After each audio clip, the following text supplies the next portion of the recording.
Hey, bonjour tout le monde, j'espère que vous allez bien. Je vous souhaite à tous une très bonne journée à l'avance.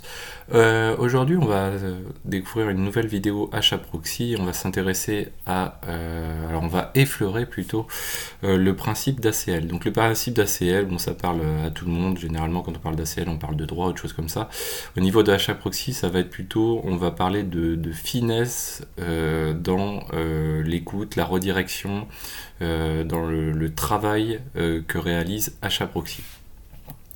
Alors, donc en fait, ce que va nous permettre les ACL, ça va être une gestion plus fine des entrants.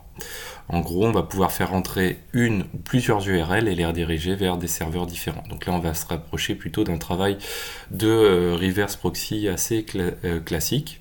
Mais ça va permettre aussi les ACL d'aller beaucoup plus loin. Alors on va pas le voir aujourd'hui, on fera ça dans une prochaine vidéo. Mais comment aussi gérer les principes de master-slave, etc. Donc les ACL vont vraiment donner de l'intelligence à notre système, en tout cas de l'intelligence supplémentaire. Alors, donc comme je vous disais, le but c'est de faire du reverse proxy, donc faire entrer des URL différentes et les rediriger vers des machines différentes. Contrairement au load balancing qu'on avait vu dans la vidéo précédente. Pour faire ça, c'est assez simple en fait et assez compréhensible. On va travailler plutôt au niveau de la couche 7, de la couche OSI. On va donc passer en mode HTTP, donc il faut qu'on configure notre HAProxy pour travailler en mode HTTP. Et donc voilà, on ne va pas travailler sur la couche L4 où on serait en mode TCP. Alors le front-end, comment on va le travailler? Donc on va avoir un front-end assez classique, on va rajouter mode HTTP, mais on va lui ajouter deux blocs ACL, parce qu'on va se dire tout de suite que dans notre exemple, on veut deux URL à rediriger. Une première URL qui va être load balancer 1, une deuxième URL qui va être load balancer 2. Qu'est-ce que l'on fait dans ce qu'on a écrit dans nos ACL? On crée une règle d'ACL qui est myAppFront1, et puis une deuxième règle en dessous qui est myAppFront2, donc il faut bien voir ça sur des blocs différents. Ici, HDR underscore DOM entre parenthèses host, ça nous permet de récupérer l'URL en fait, qui a été qui permet en fait que va recevoir notre front-end.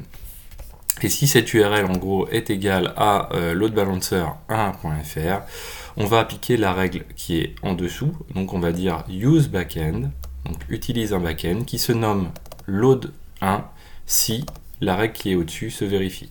Donc si myAppFront1 se vérifie. Exactement la même chose sur le 2. Donc on va rediriger si la règle que je ne dise pas de bêtises, voilà, la règle myAppFront2 se vérifie. Donc ça on va le recopier, hop, voilà, toc. On va se rendre ici. Alors qu'est-ce que j'ai au niveau de mes machines ici?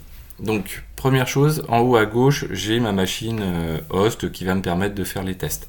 Elle, ce que je vais faire, je vais, pour simuler en fait un DNS, je vais modifier le etc host et je vais lui dire, hop, voilà, donc j'ai un load balancer 1 et un load balancer 2. Tout ça, je les redirige vers ma machine qui est à HAProxy qui a une IP 172.17.0.2. Donc ça, c'est le seul travail que j'ai à faire sur ma machine host. Ensuite, à droite ici, c'est ma machine où j'ai HAProxy. Ok, j'ai un HAProxy qui fonctionne. Voilà, pas de problème. Qu'est-ce que je vais faire? Je vais aller éditer la conf. Donc la conf, elle est restée comme on l'avait précédemment, etc HAProxy, HAProxy.cfg. Donc là, si je me mets comme ça, en mode plein écran, et on va aller modifier, on a dit, le front-end. Hop, voilà. Toc, alors ouais, on va virer de l'indentation. Ok. Donc le mode HTTP, très important. Les ACL, hop, on va les mettre à la suite. Voilà. Alors on peut faire des blocs, l'idéal là c'est de vraiment commencer à commenter. On peut le faire d'ailleurs. Hop, ici, on peut mettre ici un commentaire, ici en disant bloc LB1 par exemple. Et puis ici on va mettre hop, bloc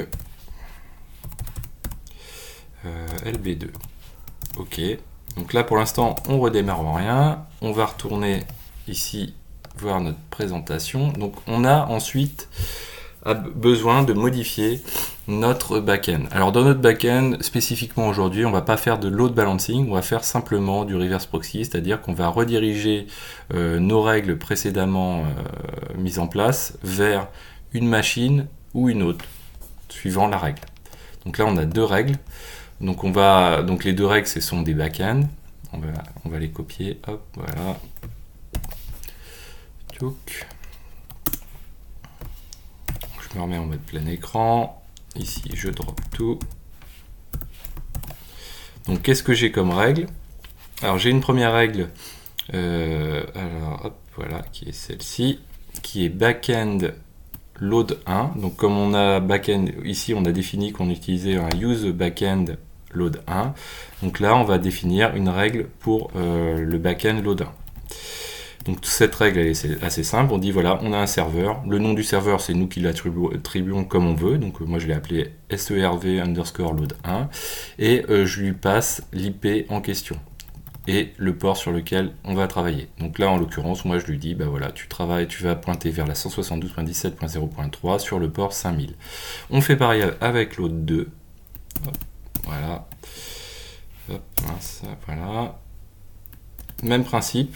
Sauf que là, on va donner un autre nom à la règle, qui est load 2, et un autre nom au serveur, et on va pointer vers un autre serveur. Ok, donc là j'ai quelque chose qui doit être fonctionnel. Donc si je fais un test de ma conf hproxy -c-f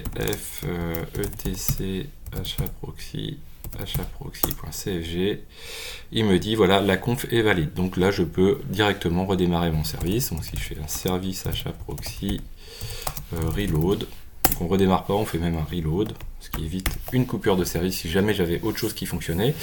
Et en dessous, ce que je vais faire, donc je vais simuler des serveurs web avec mon Python qu'on a déjà testé la dernière fois, qui permet de lancer un serveur. Alors qu'est-ce que j'ai fait pour différencier les deux machines? C'est assez simple. Donc ici, hop, ici on a la 172.17.0.3, donc c'est la 1 à droite et à gauche et la 2. Là, qu'est-ce que j'ai fait?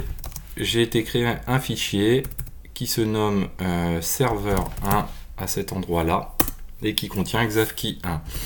Hop, donc là je lance ici mon serveur Python et à gauche j'ai un autre fichier qui se nomme serveur2 et qui contient exafkey2. Ok, voilà, donc là j'ai quelque chose qui doit fonctionner logiquement. Donc j'ai bien, ce que je vais faire, je vais lancer dans mon Mozilla. Donc on avait créé ici dans notre TC host ces deux adresses là, donc je vais en prendre une par exemple, et load balancer 1 qui doit logiquement passer par hproxy, puisque je lui dis voilà, load balancer 1 au niveau DNS, tu vas aller pointer vers 172.17.0.2 ici. Donc on passe par hproxy, et hproxy avec la règle qu'on a mis en place, il doit nous rediriger vers la machine qui contient serveur 1. Toc, donc là je le fais. Et là, c'est suspense, et a priori, ça marche. Voilà, serveur 1, je peux même regarder le contenu. Ok, donc là, j'ai pas de load balancing, hein, donc je peux rafraîchir, j'aurai toujours ceci. Et si je fais la même chose avec serveur 2, load balancer 2, pardon, .fr, hop, et là, j'ai bien serveur 2 avec exafkey2 qui est affiché. Voilà, donc là, c'était juste un exemple assez simple pour vous montrer. On a donc une règle, hop, si je me remets dessus, voilà, des règles hproxy avec des ACL qu'on a mis en place qui vont nous permettre de gérer plus finement la redirection de flux. Ici, j'aurais très bien pu avoir 2 serveurs, 3 serveurs, faire du load balancing dessus. Ça aurait été pas compliqué puisqu'en fait, on l'a déjà vu dans la vidéo précédente, on peut faire du load balancing en rajoutant simplement une ligne de serveur supplémentaire. Et voilà. On verra donc plus tard comment affiner ces choses-là, comment faire des checks. On a encore pas mal de choses à voir. On a aussi l'interface graphique de hproxy qu'on verra. Voilà, donc j'espère que cette vidéo vous a plu. N'hésitez pas à la partager, pour la faire découvrir à d'autres personnes. N'hésitez pas à faire connaître aussi la chaîne. Et je vous dis à très bientôt sur Xavki.